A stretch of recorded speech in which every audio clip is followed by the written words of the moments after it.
The room hums like a hive. Laptops warm the table, coffee breathes steam, and the carpet carries the faint smell of toner and rain-soaked clothes. An executive steps in with a smile that never quite reaches his eyes. Back straight, voice light, you feel the air tilt. Your name is on the agenda. Your slide deck waits like a drum under your fingertips. Someone whispers.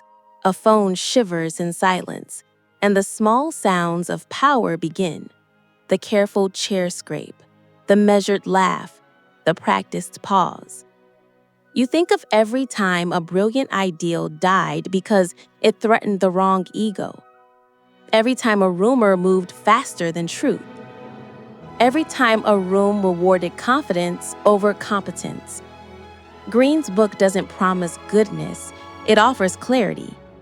Once you see the gears of power, you stop being confused by how decisions happen. And in this room, with the scent of toner and the clock's soft click in your ear, clarity is oxygen. You are not here to play dirty. You are here to play awake. The 48 Laws of Power by Robert Greene is a field guide for reading how people move when stakes are real. It gathers lessons from courts and cabinets, ateliers and prisons, stage-lit halls and dim back rooms, then distills them into patterns you can recognize in a Tuesday meeting.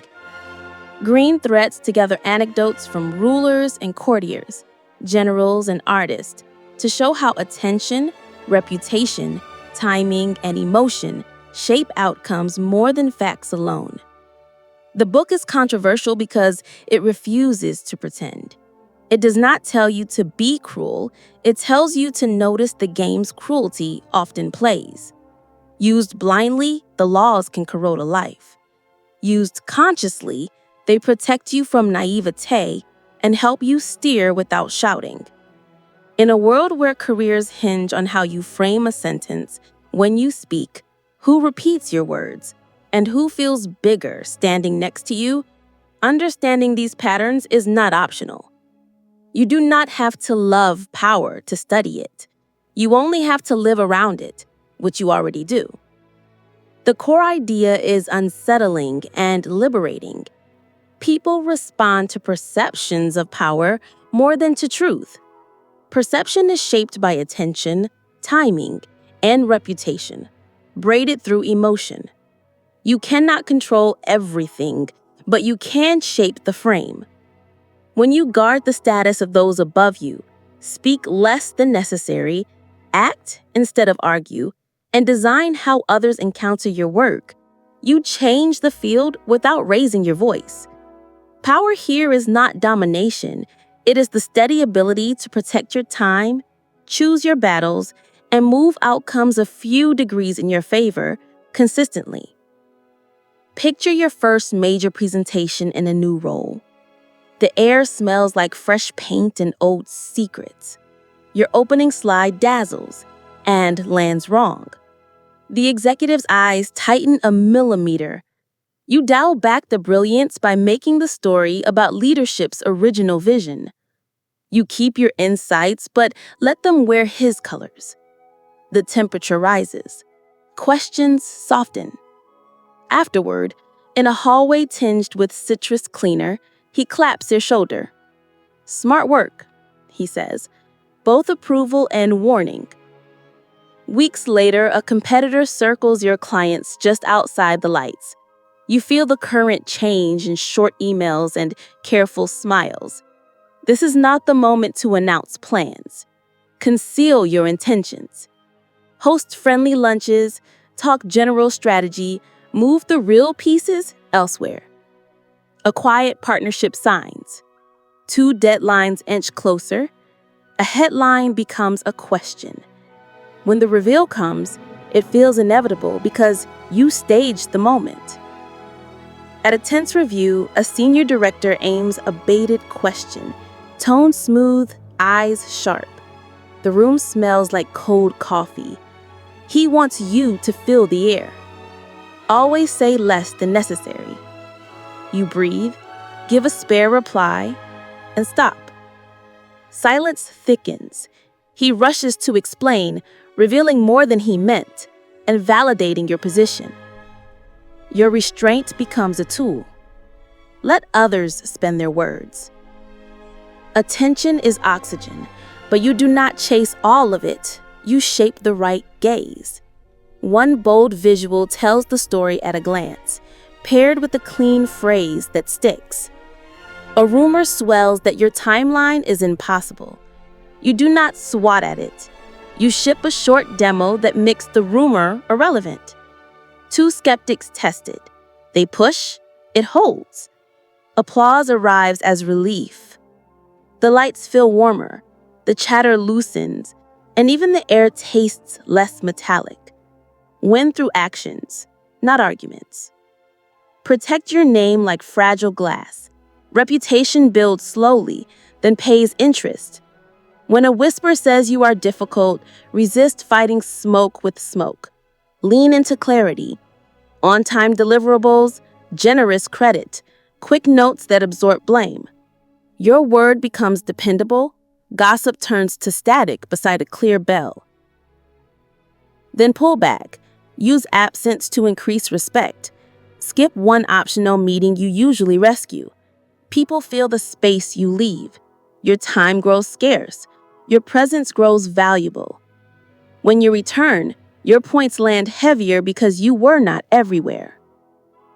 Allies matter. Build them with care. Appeal to self-interest without shame. Learn what keeps people up at night, the metric that bites, the meeting they dread. Pitch by solving their problem first. Do not sell principles, sell relief. Faces soften, doors open, yes becomes easy. Timing separates talent from triumph. Study the pulse like a chess clock. Wait until resistance is tired and attention is high. Propose the change then, not when adrenaline tempts you. Do less, then do right, then do once. You sip water, feel the cool glass, and let the rush pass. By the time you speak, the ground is ready to hold the weight of your idea. Keep your hands clean. Create structures that let credit flow outward and complaints stop before they reach you. Not from cowardice, but to protect the trust that lets you act again tomorrow. Choose messengers wisely. Let others carry news they can carry better. Save your voice for the notes only you can sing. When praise arrives, redirect a portion. When blame knocks, open the door first. Loyalty remembers. Sometimes kindness is misunderstood as weakness. Learn the line between generous and doormat. When someone undercuts you repeatedly, set a boundary that is not performative. Document. Align with policy. State a clear, quiet consequence, and follow through once. The mess stops, not because you were loud, but because you were final. Recreate yourself when the old costume no longer fits. Not fakery, clarity. Update your wardrobe to match the role you want. Structured fabrics tell the body to stand tall. Let your voice land a shade slower. Prepare one line that explains you in 7 words. People see you differently, and what they see changes what they hear. There is strategy in stepping aside. Let others perform the storm, while you become the eye. Listen. Ask the question behind the question. Repeat their last 3 words to draw truth forward. When tempers cool, the one who kept thinking becomes the one people trust. Humans love certainty and mystery. Balance both. Publicize the simple parts of your work so others can depend on you. Keep a quiet corner where you explore until ideas are strong enough to stand. When you unveil them, they feel inevitable and fresh. That is design. As success compounds, resist the urge to trumpet it. Overstated victories build quiet coalitions against you. Let results travel by word of mouth. Show delight, not gloating. Share credit until people root for you because they see themselves in your wins. The higher you rise, the less you need to prove. Never stop reading the room. The shuffle of chairs before a tough announcement. The exhale after a joke lands. The pen that taps when a boss is present. These are votes. Count them. Adjust. Move in the direction your plan already predicted. Hold an inner line. Power without conscience rots. With conscience, it becomes stewardship. Use it to protect the vulnerable, say the hard thing, and block bad actors from flourishing. Greene maps the games.